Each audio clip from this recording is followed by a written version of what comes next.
Langsung dari studio IDX Channel Jakarta, saya David San Oval hadir dalam program Harga Review, program yang mengupas isu-isu penggerak perekonomian Indonesia. Dan jangan lupa live streaming kami bisa Anda saksikan di idxchannel.com. Tak lupa kami terus mengingatkan untuk tetap menerapkan protokol kesehatan selama masa pandemi ini agar kita terbebas dari COVID-19. Dan pemirsa, mari kita ikuti Harga Review selengkapnya.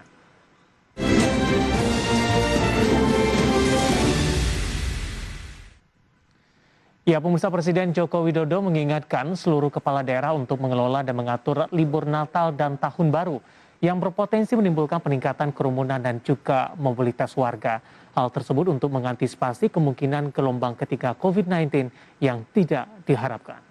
Semua provinsi, semua kabupaten dan kota harus mengingatkan warganya agar Natal dan Tahun Baru ini lebih baik tidak bepergian kemana-mana. Kita masih menghadapi kemungkinan gelombang ketiga yang tidak kita harapkan. Dan peran para gubernur, bupati, wali kota, peran Pangdam, dan Rem dan Dim, peran Kapolda, dan Kapolres dalam mensosialisasikan ini sangat penting sekali, sehingga kita harapkan Natal dan Tahun Baru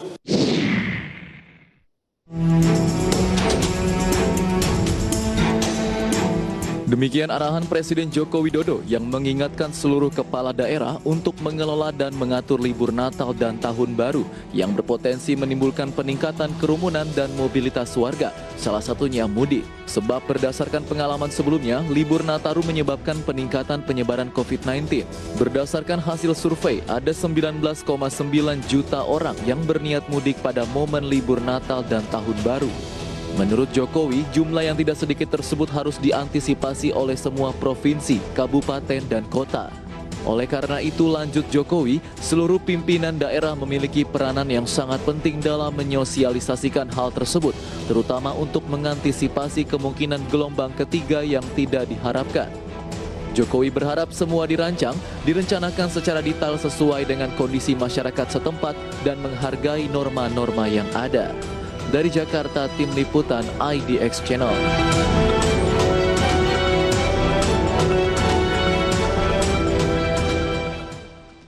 Ya, pemirsa, topik kita kali ini adalah antisipasi gelombang ketiga COVID-19 dengan 3T, pemirsa. Dan saat ini kami sudah terhubung melalui Zoom bersama dengan Dr. Kusmedi Priharto selaku Ketua Subbidang Tracing Penanganan Kesehatan Satgas COVID-19. Kita akan langsung sapa saja. Pak Kusmedi, selamat pagi, apa kabar, Pak? Selamat pagi, salam sehat selalu. Ya, terima kasih Pak Kusmedi sudah meluangkan waktu di IDX Channel. Pak Kusmedi, pemerintah dan sejumlah pihak dan termasuk tadi dari informasi yang sudah kita sampaikan dari Bapak Presiden Joko Widodo, termasuk juga BNPB, mengingatkan kepada masyarakat untuk mewaspadai terjadinya gelombang ketiga COVID-19. Sebenarnya apa yang mendasari dari peringatan tersebut, Pak? Ya, kalau kita melihat angka dari hari ke hari, memang sekarang walaupun landai, tapi dia belum bisa betul-betul turun di bawah ya. Bahkan beberapa wilayah ada kecenderungan naik, kemudian turun. Demikian juga dengan tracking, itu kan dia masuk dalam indikator juga. Kadang-kadang tidak mencapai targetnya, tapi masih dikejar juga karena memang mengejar tracking, apalagi kalau di daerah perkotaan yang padat seperti DKI itu lumayan susah gitu. Kalau ternyata kontak eratnya itu tidak di satu daerah, kan bisa saja dia terkenanya di kantor, sehingga isi kantornya itu ada yang tinggal di Jakarta, ada yang tinggal di Bogor, ada yang tinggal di Bekasi. Tentu itu akan menjadi lebih sulit ya untuk melakukan tracking. Walaupun bisa dikomunikasikan, tapi butuh waktu untuk itu. Baik, di sisi lain, apakah kekhawatiran terjadinya gelombang ketiga ini juga disebabkan oleh pelonggaran kebijakan PPKM di wilayah Jawa dan Bali dan juga beberapa daerah lainnya?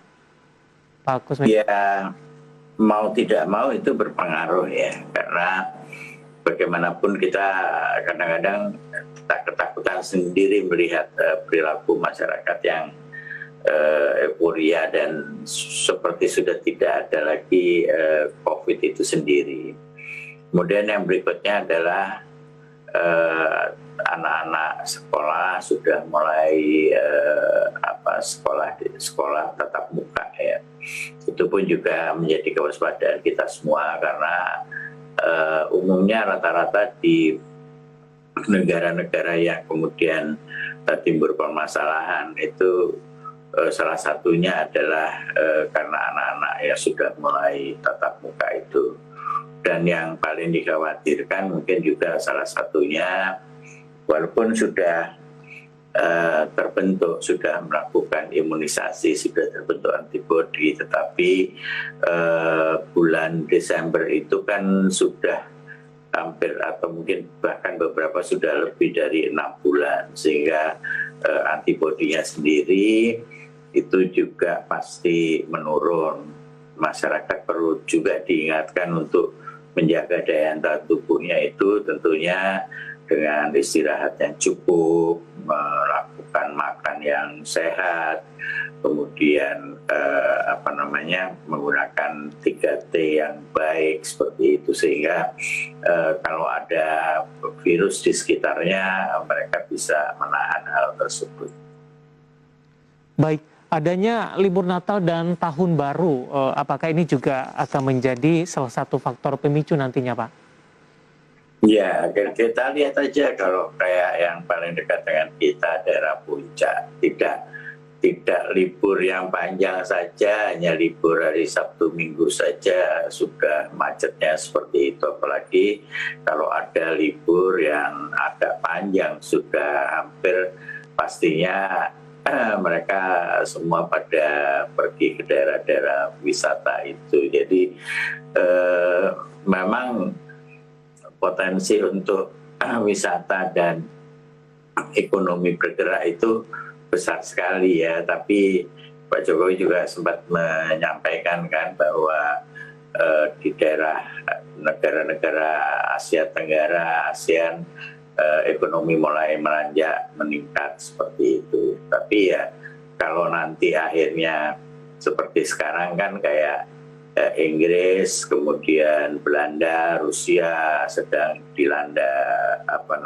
peningkatan jumlah kasus, demikian juga seperti Singapura sendiri sudah hampir masuk 3 bulan kalau nggak salah ya, dia belum bisa menurunkan angka yang ke rumah sakit. Dia pun sudah membuka wisatanya, mungkin mereka berharap di bulan Desember itu akan terjadi peningkatan orang yang datang ke tempat dia sehingga ekonominya akan bergerak. Jadi memang kita harus tetap menjaga keseimbangan antara ekonomi dan kesehatan itu.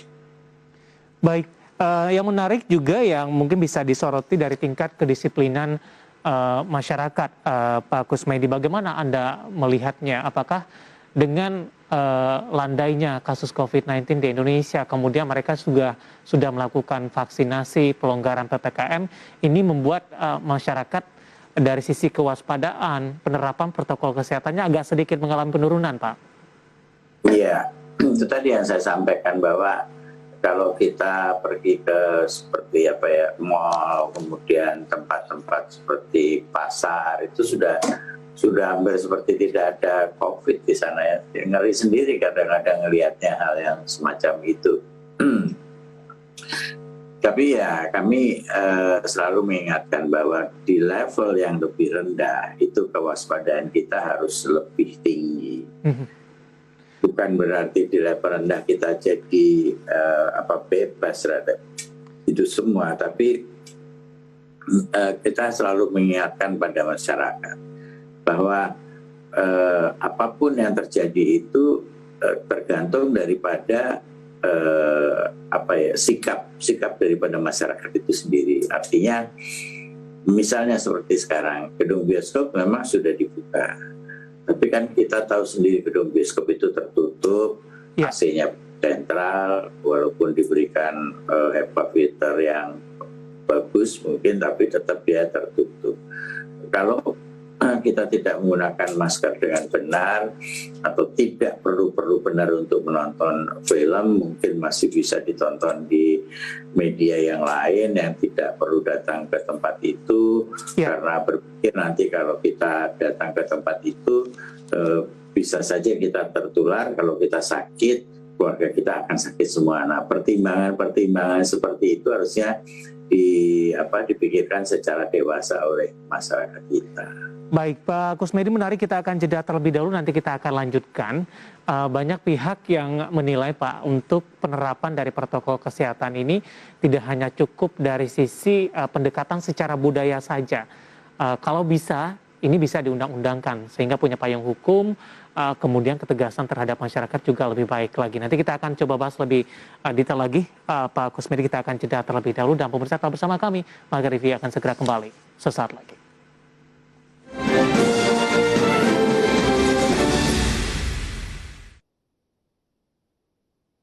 Ya, pemirsa, masih di Marga Review, dan sebelum kita lanjutkan perbincangan, tim redaksi kami sudah merangkum beberapa informasi grafis dan mungkin saja bisa menjadi salah satu referensi untuk Anda. Langsung saja kita ke grafis yang pertama.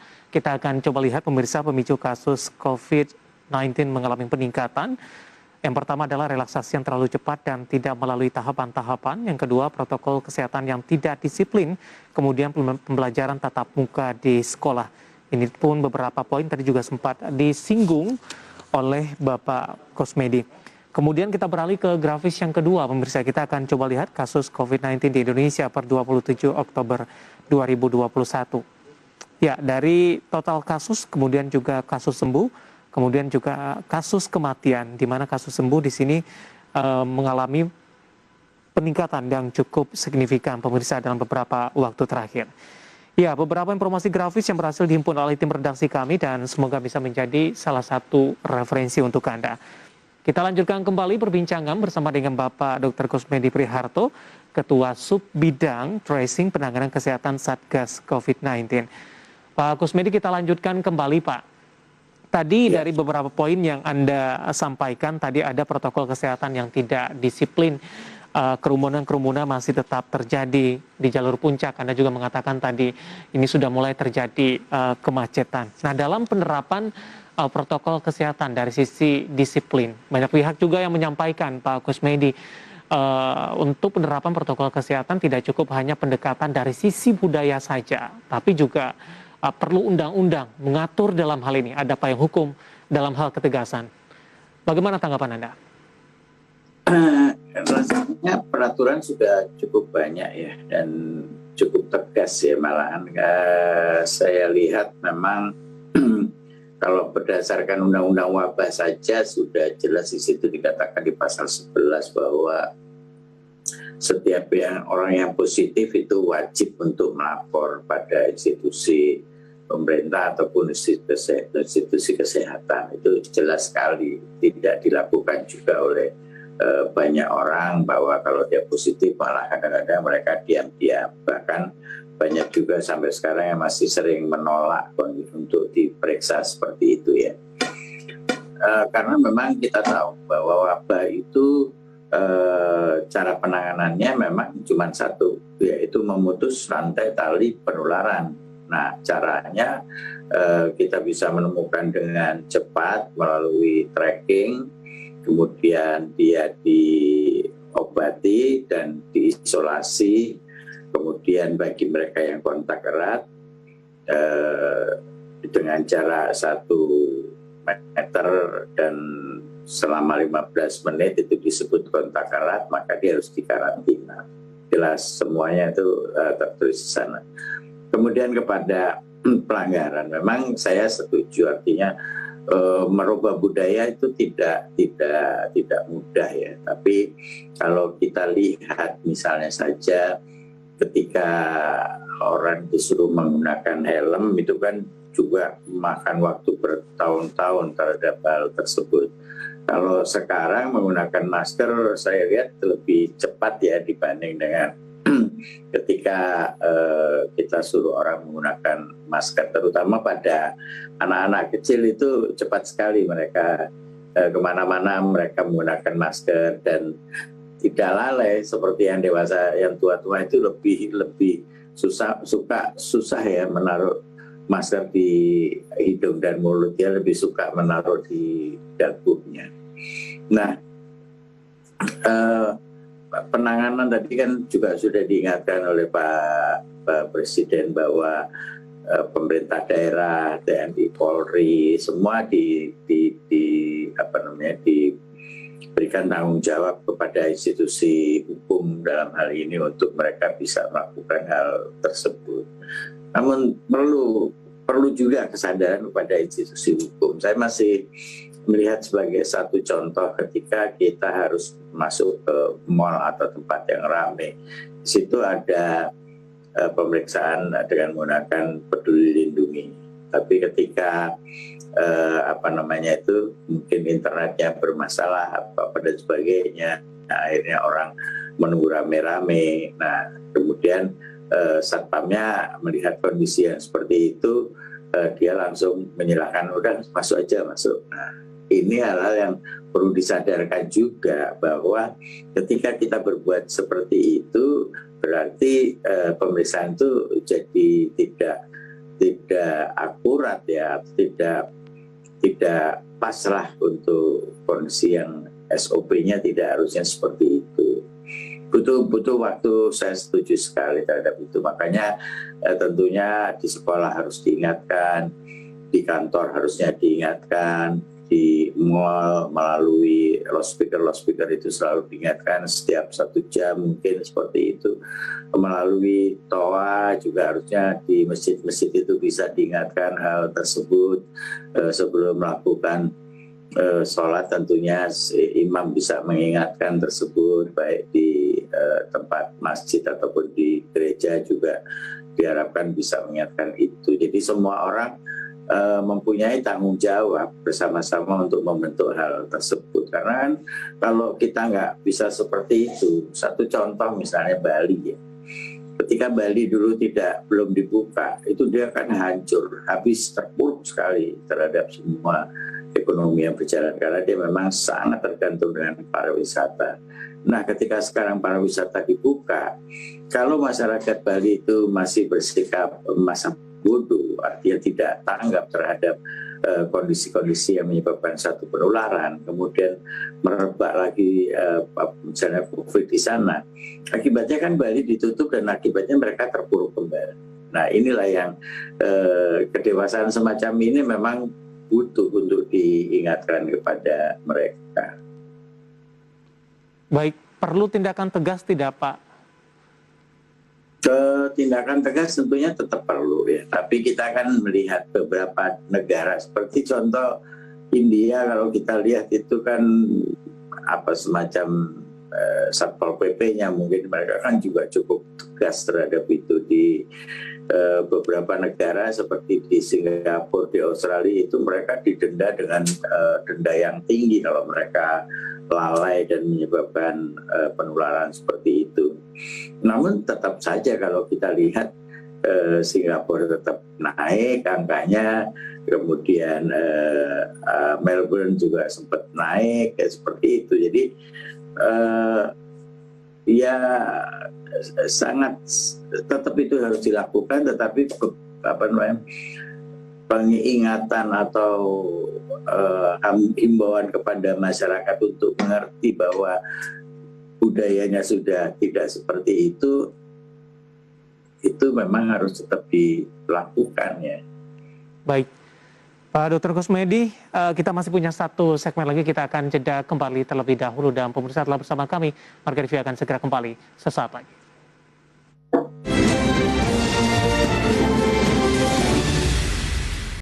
Terima kasih untuk Anda yang masih bergabung bersama kami dan kita masih berbincang bersama dengan Bapak Dr. Kusmedi Priharto, Ketua Subbidang Tracing Penanganan Kesehatan Satgas COVID-19 dengan topik antisipasi gelombang ketiga COVID-19 dengan 3T. Pak Kusmedi, kita lanjutkan kembali Pak. Ya. Ya, Pak Kusmedi, ini adanya potensi gelombang ketiga. Persiapan apa yang sudah dilakukan sampai sejauh ini, terutama dari sisi subbidang tracing penanganan kesehatan Satgas COVID-19? Ya, kami tetap monitor ketat ya. Semua daerah yang ada di Indonesia, semua provinsi kita monitor, apalagi daerah-daerah yang ada keramaian-keramaian seperti kemarin pada waktu PON, kemudian seleksi sobat tilawatil Quran kemarin di Maluku, nanti Superbike di NTB, semuanya kita monitor dan kita persiapkan protokol-protokol yang ketat terhadap itu semuanya, termasuk mereka yang bepergian itu kita tetap monitor melalui pemeriksaan pendahulu supaya tidak terjadi penularan. Namun demikian ya kembali pada prinsipnya tidak bisa semua itu dicegah dengan maksimal kalau tidak ada kesadaran dari masyarakat itu dalam menghadapi pandemi ini yang belum selesai. Baik, selain dari keramaian tadi, untuk bepergian Pak, untuk liburan Natal dan Tahun Baru ini, pemerintah sebelumnya juga sudah memangkas untuk cuti bersama begitu. Bagaimana Anda melihat strategi yang dilakukan ini? Ya, apapun juga yang dilakukan pemerintah tentunya untuk melindungi masyarakatnya.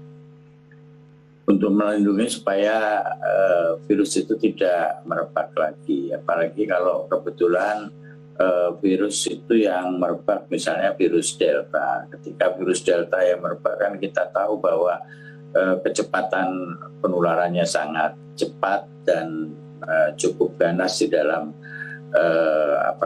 membuat orang menjadi sakit. Nah, itu yang memang kita hindari sampai sekarang dan tidak mudah menghindari hal-hal tersebut ya. Kalau kita lihat beberapa daerah negara yang naik turun, Amerika pun tidak bisa menghadapi kondisi seperti itu ketika mereka harus berhadapan dengan masyarakatnya yang tidak patuh terhadap protokol yang ada. Demikian juga di Indonesia beberapa daerah kita lihat masih naik turun seperti Jakarta. Padahal kalau kita lihat upaya pemerintah Jakarta itu untuk melakukan pencegahan mulai dari tracking, kemudian puskesmas di wilayah masing-masing begitu ketat untuk memonitor masyarakat di daerahnya, juga Pak RT, Pak RW, Pak Lurah semua diberikan KPI ya, Key Performance Index atau kinerja mereka kepada Pak Lurah itu bahwa kalau daerahnya masih merah pasti KPI-nya rendah, kemudian menjadi kuning, kemudian menjadi hijau. Pada posisi seperti sekarang misalnya saja beberapa daerah sudah pada posisi kuning. Nah, ternyata masih kita itu ya seperti Jakarta, artinya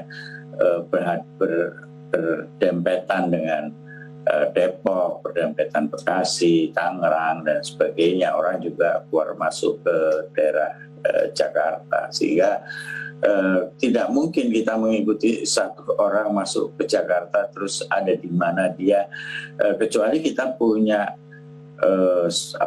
semacam startup itu yang bisa memonitor gerakan seseorang ya, walaupun kita sudah ada Peduli Lindungi, tetapi itu kan hanya pada vaksin dan PCR sesaat. Walaupun PCR itu diperiksa hari ini, kalau besok ada virus kemudian daya tahan tubuhnya tidak baik, dia akan merebak juga ke seseorang. Nah, itu nggak mudah tentunya melakukan deteksi yang semacam itu. Kembali kesadaran masyarakat itu kunci utama. Baik, Pak Kusmedi, waktu kita cukup terbatas, Pak. Terima kasih sudah bergabung bersama kami dan semoga kita bahas bisa menjadi referensi bagi pemirsa IDX Channel. Sehat selalu, Pak Kusmedi. Terima kasih, sehat-sehat Baik, selalu. terima kasih. Ada Bapak Dr. Kusmedi Priharto, Ketua Subbidang Tracing Penanganan Kesehatan Satgas COVID-19. Dan pemirsa tetap di tempat Anda, karena setelah ini Marga Rivi akan segera kembali dengan topik yang berbeda.